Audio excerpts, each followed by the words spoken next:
ովքեր որ ասում են, որ իրենք իրենց հարցերը եկեղեցու պատերի մեջ կլուծեն, պիտի հիշեն, որ եկեղեցին իրենց համար դա բան չի, գողական, մաֆիոզական խմբավորում չի, որտեղ որ իրանք գնաց խոտկա անեն, գողական եւ որոշեն իրանք իրար մեջ։ Եկեղեցին դա հայ ժողովրդի տունն է, հա, հոգևոր տունն է, եկեղեցին դա բոլորիս նվիրական արժեքն է եւ նրանք իրավունք չունեն ասելու, դե գիտեք մենք կգնանք եկեղեցու պատերում, պատերի ներսում, փակ սենյակների հետևը, իրար հետ կորոշենք, իրար հետ կբարիշենք, կանցնենք առաջ։ Սա ժողովրդի մասին է։ Սա ժողովրդին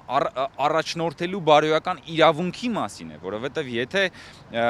դու առաջնորդություն ես ստանձնել, դու պիտի հաշվետու լինես ժողովրդին, դու պիտի հաշվետու լինես նրանց, ում որ առաջնորդում ես, որովհետեւ կարող է պարզվի, դու տանում ես առաջնորդելով տանում ես դեպի ձորը, բարոյական անդունդը, որովհետեւ եթե մեկը սրբազան է եւ խախտել է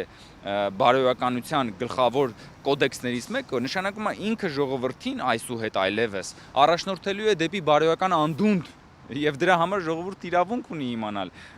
խախտել է թե չի խախտել եւ մանրամասները իմանալու